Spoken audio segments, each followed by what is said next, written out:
Before Padre Pio became famous throughout the world, a young teacher met him and immediately sensed something extraordinary. Decades later, she shared the memories you're about to hear. Stay tuned. Welcome to Following Padre Pio. We're grateful to all those who quietly helped this apostolate continue reaching souls through Padre Pio's spiritual legacy. Today's story may touch your heart in ways you do not expect. Today's story comes from the book Amazing Miracles of Padre Pio and the Stories Behind Them by Frank M. Riga.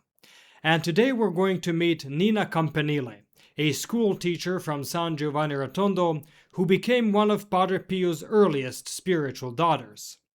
As you can imagine, she witnessed many graces and moments that left a deep mark on her life. But perhaps even more importantly, she received invaluable spiritual guidance from him. So let's hear what she had to share. The author tells us. Nina Campanile was one of the first spiritual daughters of Padre Pio. She was a primary school teacher in San Giovanni Rotondo. They first met on October 5, 1916, only 1 month after he had been assigned to the convent at San Giovanni. Although he had just arrived, and the stigmata would not appear for another 2 years, his reputation of holiness was already spreading throughout the region. This is how they met. During the First World War, Nina's younger brother had been killed at the front. Like so many mothers who have lost a child, Nina's mother was worried about his eternal fate, so she asked her daughter to visit the holy monk to ask if he was saved. When Nina climbed to the convent and asked Padre Pio, his reply was this: "If the mercy of God depended on what you think, all men would be in hell. He is saved, yes, and in need of prayers." In her diary, Nina wrote that her first impression of him was that he was entirely a supernatural being, with a halo around his head. She recalled, "He penetrated the depths of my soul without my having spoken, such that I felt ashamed to be in his presence, and I did not dare to raise my eyes to look at him." Many people who met Padre Pio spoke of this same experience, not of being condemned, but of being completely known before God. From that moment on, she found it difficult to refrain away from him. What began as a single meeting soon became a pattern of encounters.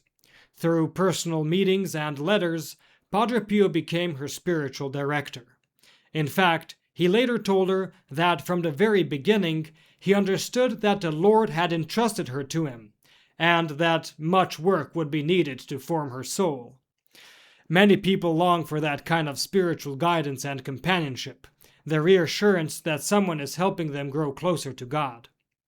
Twice a week, on Thursdays and Sundays, and often on other days as well, Nina would come to see Padre Pio along with some of her teacher colleagues and other spiritual daughters.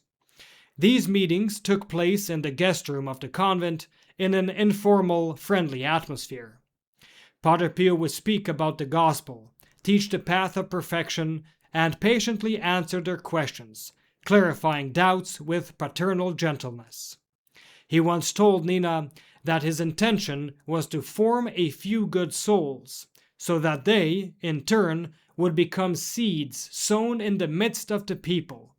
He wasn't interested in gathering admirers. He wanted to form disciples, ordinary people whose faith would influence those around them.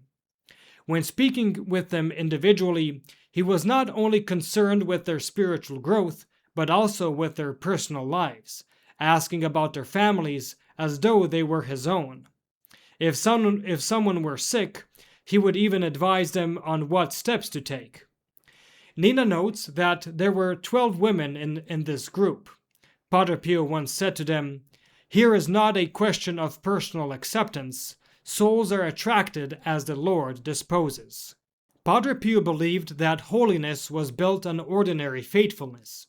He continually returned his spiritual children to 5 simple practices: weekly confession, daily communion, spiritual reading, meditation, and nightly examination of conscience.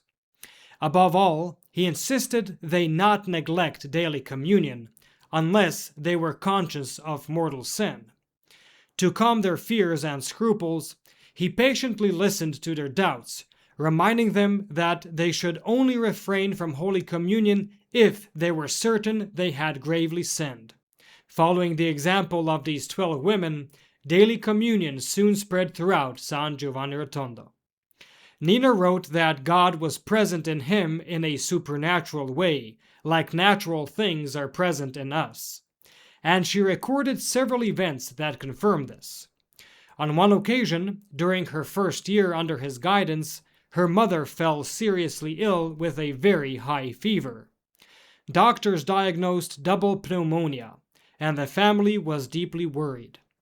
When Nina met Padre Pio, he asked how her mother was doing. She told him that the doctors were prescribing certain treatments for the pneumonia, including blood-sucking leeches.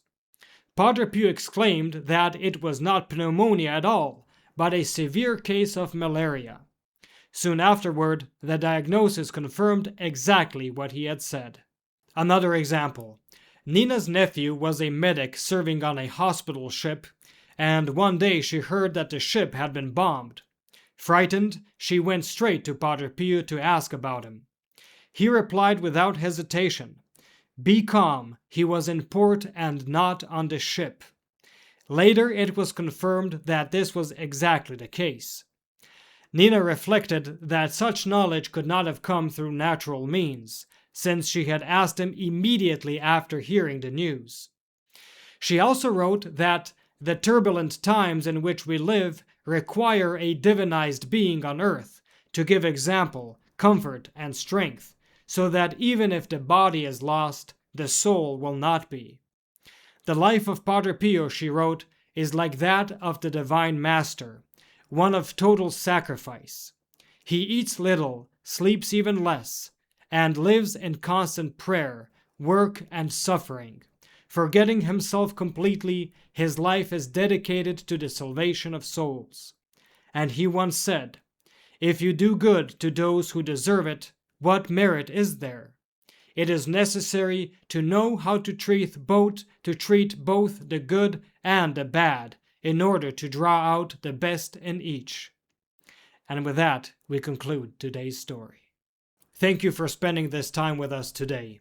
If this story touched your heart, please subscribe and continue journeying with us through the spiritual legacy of Padre Pio.